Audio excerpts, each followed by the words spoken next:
የዶንኪ ቲዩብ ቀጣይ ጣፋንታ አሁን በአደገኛ ጥያቄ ውስጥ ነው።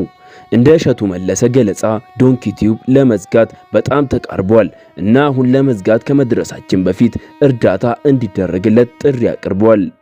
እሸቱ መለሰ በዩቲዩብ ላይ በቀጥታ ስርጭት በመግባት ዶንኪ ቲዩብ እንዳይዘጋ የገንዘብ ድጋፍ እንዲደረግለት ከተመልካቾችና ከደጋፊዎች ጥሪ አቅርቧል።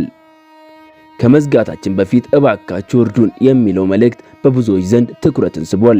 ዶንኪ ቲዩብ በተለያዩ የመዝናኛና የቪዲዮ ይዘቶች የሚታወቅ ሲሆን በጊዜ ሂደት ብዙ ተመልካቾችን ማሰባሰብ ችሏል። ነገር ግን አሁን ያለው ችግር ተቋሙ ወደ መዝጊያ እንዲቀርብ እያደረገው ነው ተብሏል። ይህም ለዶንኪ ቲዩብ ብቻ ሳይሆን በዚህ መድረክ ላይ ለሚሰሩና ይዘታቸውን ለሚያቀርቡ ሰዎች ትልቅ ጉዳይ ሊሆን ይችላል።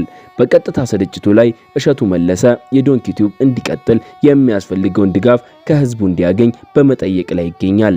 እናም አሁን ዋናው ጥያቄ ዶንኪ ቲዩብ ይድናል ወይስ በእርግጥ ይዘጋል? ይህን የሚወስነው በአሁኑ ጊዜ የሚደረገው ድጋፍና የተመልካቾች ምላሽ ነው። እሸቱ መለሰ በቀጥታ ስርጭት ላይ የሚያቀርበው ጥሪ ብዙ ሰዎች እንዲያውቁትና የሚችሉትን ድጋፍ እንዲያደርጉ የታሰበ ነው። እርስዎ ስለዚህ ጉዳይ ምን ሐሳብ አላችሁ? ዶንኪ ቲዩብ መቀጠል አለበት ብለው ያምናሉ ወይስ የገንዘብ ችግር ካለ መዘጋቱ የማይቀር ነው? ሐሳባችሁን በኮሜንት ላይ ያጋሩን። ለዚህ ቻናል አዲስ የሆናችሁ ሰብስክራይብ በማድረግ የዚህ ቻናል ቤተሰብ ይሁኑ። ይህንንም ቪዲዮም ላይክ ያድርጉ። ሰናይ ቀን። ቀሩትን 46ቱን ከመበተኔ በፊት ግን